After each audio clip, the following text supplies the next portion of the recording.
YouTube? My name is Mesa Sean, and we are back here on Destiny 2.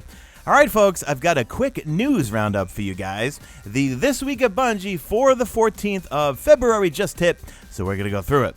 If you enjoy my content, please hit that like button and hit subscribe if you're not a subscriber. Let's get into it, folks. We have some new Trials of the Nine information coming out of Bungie.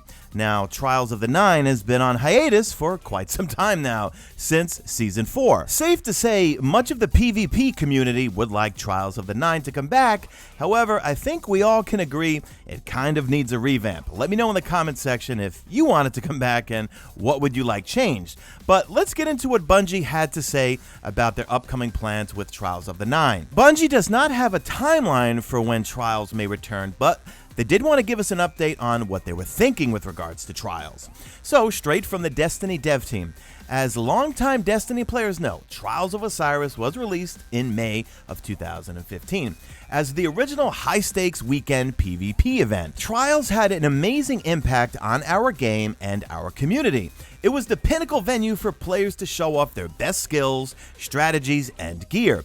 The 3v3 elimination mode combined with the card system created the coveted reward of earning a trip to the lighthouse. With the introduction of Trials of the Nine in Destiny 2, we made a few changes to the formula which never really hit the same mark. We were unhappy with its role in the ecosystem.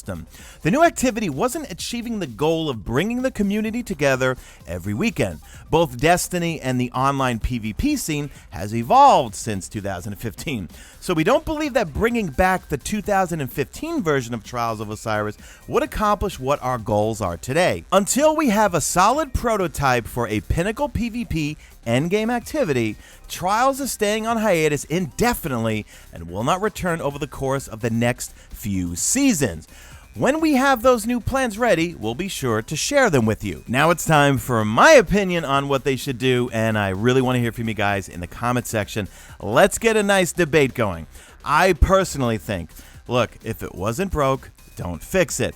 I think they should go back to the straight-up 3v3 elimination for a number of reasons. One of the reasons is the change in the weapon systems, allowing for snipers to go into your kinetic slot or your energy slot, well, changes up the way people play PvP. You could pretty much play like Destiny 1, or you could choose to play it like Destiny 2. In my opinion, I felt like Trials of the Nine 1 was more fun to play, but also it was more fun to watch on Twitch. I feel like if they went back to the straight-up 3v3 elimination, it'd be more viewable on Twitch. You would have a lot more people watching it, and then wanting to go play it, and then introduce that loot system that we had for Trials of Osiris. Make the weapons really, really good that you really want to play every single weekend. I mean, who remembers back in 2015 when you could get elemental drops? Remember the good old Messenger? Everyone loved the Messenger. But there was some really good loot, and I feel like the Trials of the Nine loot was never that great. I mean, there's only one scout rifle that I like, which I forgot the name. The name escapes me, but it's a kinetic version of the Mananan. I think also the armor sets just looked amazing from Trials of Osiris. Now, granted, it's a different Trials. That was Trials of Osiris. This is Trials of the Nine, so the armor is going to reflect the way, I guess, the whole vibe of Trials of the Nine looked, but I don't know. For me, my opinion, and not to go on this on too long of a rant, I think go back to 3v3, go back to the same system of grabbing bounties, trying to make it to the unknown space or whatever, make it to the lighthouse. You know what? Bring it all back. Bring it back to Trials of Osiris, get rid of Trials of the Nine, bring the lighthouse back, bring back the bounties, bring back the card, bring back all that stuff.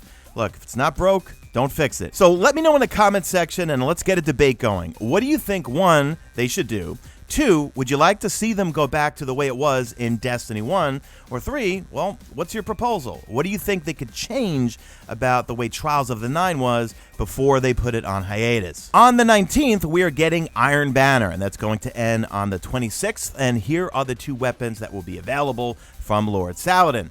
And they also say that the Crimal's Dagger hand cannon and Hero's Burden SMG will continue to be available next season as post-match drops and rewards from Lord Saladin. This is going to be the final Iron Banner of Season of the Forge. I reported a while back, according to the leak over on Blizzard's website, that it looks like Season of the Forge is going to end on March 4th, which means March 5th should begin the Season of the Drifter. Now, does that mean that Joker's Wild is going to hit on the 5th? That I don't know. Remember, when we got Season of the Forge, we had a little bit of a break. We had a 1 week break. So more than likely the week after, that'll probably be when we get Joker's Wild. And man, when are we going to get a trailer, some information, just some news regarding the next upcoming DLC? I want to know what's going on. If you're new to Destiny 2, Iron Banner's PvP, it's control. It's a great way to power up your character to reach 650 power. However, the power level is going up with the next season, Season of the Drifter, to 700 power. And you can leave completed power bounties in your inventory. However, the highest that they will decrypt in Season of the Drifter will be 650 power. So just knock all those out. You don't need to save them. I'll probably be doing a preparation guide prior to Season of the Drifter and Joker's Wild soon. That is it for the news, and even at the end of the This Week at Bungie, they do tease that it is kind of light on the news right now, but I got a feeling that either next week, well, I would say it would have to be next week, we're going to get some more information on Season of the Drifter and also Joker's Wild. We will be getting weekly Gambit quests. We will be getting also Xur bounties. What's that going to be all about? Is that going to be a guaranteed route to Forsaken exotics or even new exotics? I don't know. I cannot wait to see. However, they do at the end confirm, yeah, Season of the Drifter will arrive on March 5th. So more than likely, Joker's Wild will be the week after if they're doing what they did with Season of the Forge and Black Armory. So that's it for me, guys. Leave me a hashtag made it to the end. If you did make it to the end, I hopefully will be streaming some Anthem this weekend. I don't have a PC, so I can't get on early to play Anthem. But if I can get a code and also that EA Access thing, I will be able to get 10 hours of gameplay time on Anthem on Xbox, so I'll be streaming it this weekend if I can get my hands on a code. That's it, guys. Do me a favor. Drop a like in this video, only if you see fit. Follow me on the Twitter at Mesa. Check out my stream. You usually know it's on YouTube, and that's it. I am out of here like Vladimir.